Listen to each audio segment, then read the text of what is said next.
नमस्कार दोस्तों, स्वागत है आपका स्टडी आईक्यू में। आज हम लोग एक बहुत ही इंपॉर्टेंट डिस्कशन करने वाले हैं। इजराइल पैलेस्तीन का कॉन्फ्लिक्ट जो चल रहा है, स्पेसिफिकली मैं कह सकता हूँ इजराइल गाजा का जो कॉन्फ्लिक्ट चल रहा है उसके ऊपर हम लोग बात करेंगे। Very important message, cease the fire के बारे में बात करेंगे। क्योंकि अगर हम लोग बात करें दोनों तरफ, देखिए अभी फिलहाल रेटोरिक काफी विट्रियोलिक है दोनों तरफ से, काफी हाई पैशन से, यानी कि Israel is bombing the Gazan side from Gaza, Hamas is also firing rockets towards Israel. So right now it is a very very volatile situation. But bombing की वजह से civilians की भी बहुत ज्यादा डेथ हो रही है, especially in Gaza. So we are going to talk about this in a particular discussion. और एक मैसेज की बात करेंगे कि इस मैसेज में क्या ये सिचुएशन है, क्या it's a win-win situation or some other situation for both these parties, and ultimately what should be the end point of this particular conflict. So let us begin. आगे से पहले I would put a warning here. Viewer discretion is advised because I am going to talk about casualties. I am going to talk about deaths. So a little viewer discretion is advised here. Right. खबर आप देख सकते हो यहाँ पे कि thousands of Gazans they flee because of Israeli fire. Death toll is increasing more and more. In fact इस conflict में बहुत से लोग it was a massacre etc. News आप देख सकते हो, कल की न्यूज है। इनफैक्ट अगर आप डेथ टोल की बात करें, death toll is continuously rising. Violence has rocked Gaza, Israel and the West Bank. From both sides rockets are being fired and these rockets do not see who is getting killed, right? अगर हम लोग numbers की बात करें, देखिए toll की बात करें, किस पर्सपेक्टिव से हमारी बात हो रही है। लड़ाई अभी चल रही है, मैं कह सकता हूं कि Israel defence forces versus Gaza strip में जो है Hamas fighters. But if we look at the death toll, what exactly is happening, अभी तक की अगर मैं कहूं मई 10 तारीख से जो कॉन्फ्लिक्ट शुरू हुआ है, और कॉन्फ्लिक्ट की अगर रीजन जानना है आपको तो you can always look for videos on study. इसको हम लोग कंटिन्यूअसली कवर करते आ रहे हैं। Initially the entire Al Aqsa mosque incident has been covered, the Sheikh Jarrah incident जहां पे एक्सोडस यानी कि Arabs are being moved out, Jewish settlement बन रहा है शेख जरा में, इसकी वजह से जो भी प्रॉब्लम्स शुरू हुई जेरूसलम में और वो धीरे धीरे स्प्रेड हो गई गाजा स्ट्रिप में। हम लोगों ने ये भी बात की थी कि how the Hamas has now captured the entire protest that was going on in Jerusalem, right? So here I am not going to talk about the reasons but the conflict itself, what is happening, and in the conflict how many people have lost life. According to Palestinian medical officials अभी तक 132 लोगों की मौत हो चुकी है। अब इस 132 नंबर में अगर आप ध्यान देकर देखोगे तो 32 बच्चे हैं, 21 महिलाएं हैं। तो अब सवाल ये उठता है, क्या ये गुनहगार थे? Pardon me, let me rephrase. इन लोगों का क्या कसूर था? That is the question in this particular discussion. In fact, 950 से भी ज्यादा wounded हो चुके हैं इस particular अभी फाइट या कॉन्फ्लिक्ट जो चल रहा है from the Gazan side. Hamas और इस्लामिक जिहाद मिलिटेंट ग्रुप जो है उन्होंने कहा है कि 20 से भी ज्यादा उनकी खुद के रैंक्स में डेथ हुई है, राइट? और इजराइल ने कहा है कि ये नंबर काफी ज्यादा है।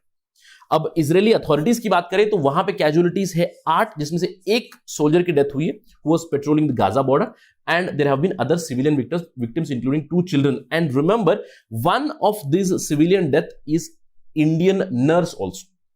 So this is the number, यानी कि इस पूरे डिस्कशन से क्या पता चल रहा है? फाइट चल रही है इजराइल डिफेंस फोर्सेस के बीच और हमास के फाइटर्स के बीच, लेकिन डेथ किसकी हो रही है? सिविलियंस की, बच्चों की, महिलाओं की, वल्नरेबल ग्रुप्स की। So what is the message here for us? The message here is an eye for eye. It eventually makes the whole world blind. A great statement by Mahatma Gandhi. So what is the message here? Message ये है कि अगर ये Hamas का rocket भी हो, अगर ये इजराइल का रॉकेट भी हो, क्या वो पहचान कर अटैक कर रहा है? It doesn't distinguish between civilians and the fighters. Civilians are dying.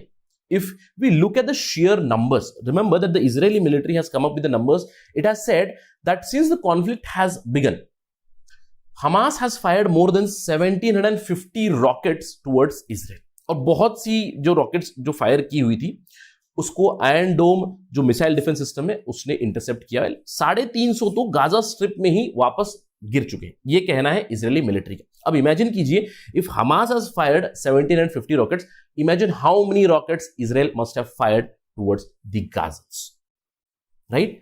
So what is the message here? Let's look at history and let's try to understand what is the message in this particular conflict. आपको याद होगा जो conflict अभी चल रहा है 2021 में, 2014 में भी कुछ इसी तरह का कॉन्फ्लिक्ट हुआ था between Israeli forces and the Gazans, and it went on for weeks together, alright. And यहां पे आप न्यूज देख सकते हो, 2014 की न्यूज है, 13 जुलाई 2014 की न्यूज है। यहां पे आप देख सकते हो, Israel bomb hits a disabled centre in Gaza. Again from a civilian perspective we are having this discussion. So let's look at the numbers कि 2014 में क्या हुआ था। क्या कोई वॉर जीता, क्या कोई कॉन्फ्लिक्ट जीता? The answer would be no. Gazans did not win the conflict, Israelis did not win the conflict। तो क्या हुआ? Conflict it's still standing and 2021 में हम लोग देख रहे हैं फिर से एक कॉन्फ्लिक्ट। लेकिन 2014 में हुआ क्या? देखिए 2014 में for weeks together the conflict went on. 2015 में जो बहुत सारी organisations, United Nations, human right जो बॉडीज हैं, उन्होंने डेथ टोल काउंट किया। तो गाजन कॉन्फ्लिक्ट में, गाजा में कितनी डेथ्स हुई उन्होंने बताया, यूनाइटेड नेशंस के एस्टिमेट है, यूएनएचआरसी के, 2251 Gazans were killed. And if we estimate the number of fighters killed were approximately 700, right? यानी कि जो बाकी डेथ्स हुई वो हुई सिविलियंस की।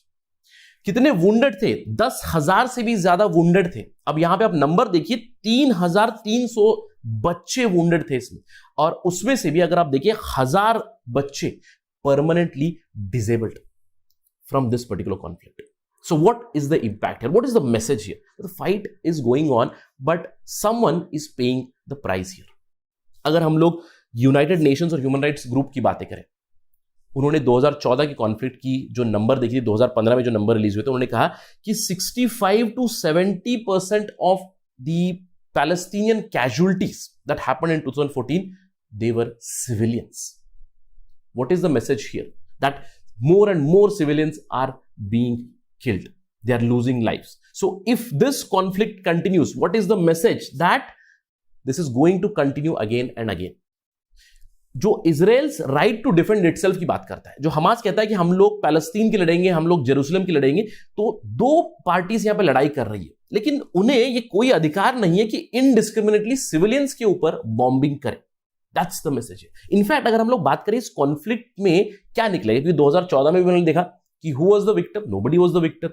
The same thing happens here also. In the current conflict, it is not a winning situation for anybody. It is rather a loss situation for both the parties. देखिए अगर लॉस बात करें Hamas की तरफ से, Gaza की तरफ से, यहां पे आप देखिए can they win? The answer would be no.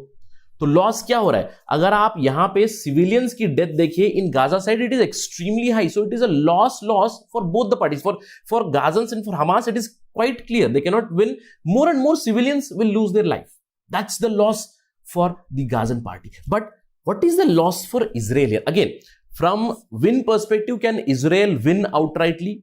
Maybe by complete annihilation, but again from civilian perspective it's a loss for Israel also, क्योंकि इजराइल की तरफ से may be the numbers are less because of the iron dome missile defence system, but civilians तो Israel में भी मर रहे हैं, राइट? So from civilian perspective it is a loss for Israel, but it is a bigger loss for Israel if you look at their domestic politics.